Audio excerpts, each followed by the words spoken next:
Bom, e agora nós vamos ver uma das consequências da força magnética que atua em cargas em movimento. Para começar, imagine que nós tenhamos um material sólido, legal? Esse material é todo preenchido por dentro e passa por ele uma corrente elétrica que vamos supor que esteja atuando aqui para baixo. Uma corrente que nós vamos chamar de I. Nós já vimos que essa corrente I, ela hoje é entendida como elétrons que se movem, na verdade, para cima com uma certa velocidade v, denominada velocidade de deriva. Nós calculamos essa velocidade numa das nossas primeiras aulas de eletrodinâmica. Ela pode ser dada pela relação entre a corrente elétrica, a densidade eletrônica do material que a gente está trabalhando, a área da superfície, né, que esse material, que essa corrente está andando, vezes o valor da carga elementar. Tudo bem? Agora imaginemos que exista nessa região um campo magnético que atua, por exemplo, aqui para fora do quadro, que nós vamos representar por esse vetor aqui, B. Pela regra da mão direita, a velocidade está para cima, o campo está para fora do quadro, a força estaria para a direita. Como o nosso elétron tem carga negativa, basta nós invertermos o sentido da força e essa força magnética vai atuar para o lado esquerdo. Isso significa que esses elétrons vão sofrer desvios na sua trajetória e vão acabar migrando para o lado esquerdo desse material, fazendo com que esse lado fique com um excesso de cargas negativas. Consequentemente, o outro lado vai ficar com falta dessas cargas negativas ou excesso de cargas positivas. Isso vai gerar no material um novo campo, que é um campo elétrico. E lembrando que o campo elétrico sai da carga positiva e entra na carga negativa. Então nós vamos ter a ação de um campo elétrico. Esse campo elétrico, nessa carga, nesse elétron que está em movimento, vai fazer nele uma força elétrica, que como o elétron tem carga negativa, a força elétrica vai atuar no sentido contrário ao campo elétrico. Percebam que essa força ela só passa a existir depois que esse campo magnético está atuando, os elétrons começam a migrar para o lado esquerdo, e quanto mais elétrons forem para o lado esquerdo, maior o campo, maior o valor da força elétrica. Em algum momento, essa força elétrica vai ser tão intensa que ela vai se igualar com a força magnética. Esse momento, nós vamos dizer que está acontecendo um equilíbrio.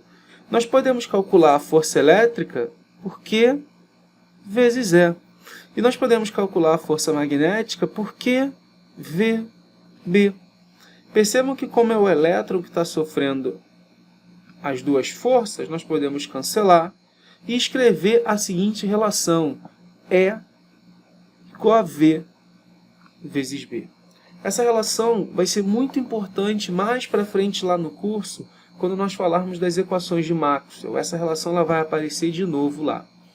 Bom, se nós não quisermos calcular o campo elétrico e realizarmos a medida da DDP, lembra que o campo elétrico é a DDP dividido pelo comprimento do material. Nesse caso, é essa distância L que separa a face da direita da face da esquerda.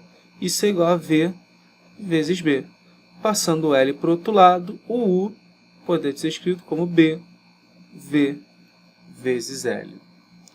Percebam que nós demonstramos essa equação através da relação da força magnética. É um efeito conhecido como efeito Hall. Foi demonstrado no ano de 1879 pelo físico norte-americano Edwin Hall. E nós vamos, nos próximos tópicos, mostrar que esse mesmo efeito pode ser demonstrado pelos princípios da indução eletromagnética de Faraday. E para nós fecharmos o assunto de força magnética, nós vamos falar do torque que essas forças podem produzir em espiras. E para simplificar o nosso problema, nós vamos trabalhar com espiras quadradas. Para nós visualizarmos a espira melhor, vamos considerar as duas vistas, lateral e frontal, em que de frente você vê uma espira como se fosse um retângulo, e de lado, na verdade, ela está um pouquinho inclinada em relação ao eixo vertical. Então, de uma maneira mais simples, imagina que você pega a sua folha de caderno e coloca ela em pé na sua frente. E agora, em torno do eixo que passa pelo meio do caderno, você faz uma inclinação nessa folha de um ângulo θ. Pode ser para trás ou para frente. Aqui a gente colocou, por exemplo, para trás. Nessa região atua um campo magnético uniforme que está para frente da tela. E vamos dizer que passa uma corrente elétrica por esse material que possui o sentido anti-horário. Então, bom, nós sabemos que corrente elétrica que atua num fio, numa região em que há um campo magnético, vai ter o aparecimento de uma força. Então, usando a regra da mão direita, corrente para a direita, campo para fora, a força magnética vai atuar para baixo. Do lado, corrente para cima, campo para fora, a força magnética vai estar para a direita. Em cima, a força vai estar para cima também. E na esquerda, a força também vai estar para a esquerda, força magnética. Percebam que como nós pegamos uma espira quadrada, por exemplo, ou até mesmo retangular, todas essas 4 forças, elas se anulam, porque esse cara vai ser igual a esse, em módulo, esse cara de baixo vai ser igual a esse cara aqui de cima, então as forças no final vão se anular. No entanto, como a nossa espira está rotacionada, significa que o momento resultante não vai ser igual a zero. Vamos supor que a espira possa girar em torno desse eixo X, que aqui vai estar apontando, por exemplo, para dentro do papel, né? Como se a gente tivesse pego esse cara e rodado ele de lado para cá, para fazer essa vista lateral. Significa que essas duas forças, de cima e de baixo, elas vão fazer com que essa espira possa rotacionar em torno desse eixo. Essa rotação em torno do eixo é o que nós chamamos de torque. Então vamos marcar essas duas forças aqui. Percebam que esse cara faz um torque para o sentido horário e esse cara aqui também faz um torque para o sentido horário. Isso significa que esses dois torques são somados para essas duas forças. Nós podemos calcular esse torque resultante, vamos chamar de tal, como o produto da força pelo braço de alavanca, em que o braço de alavanca é a distância da linha de ação da força até o ponto em que esse cara pode estar rotacionando. Vamos chamar essa distância de D.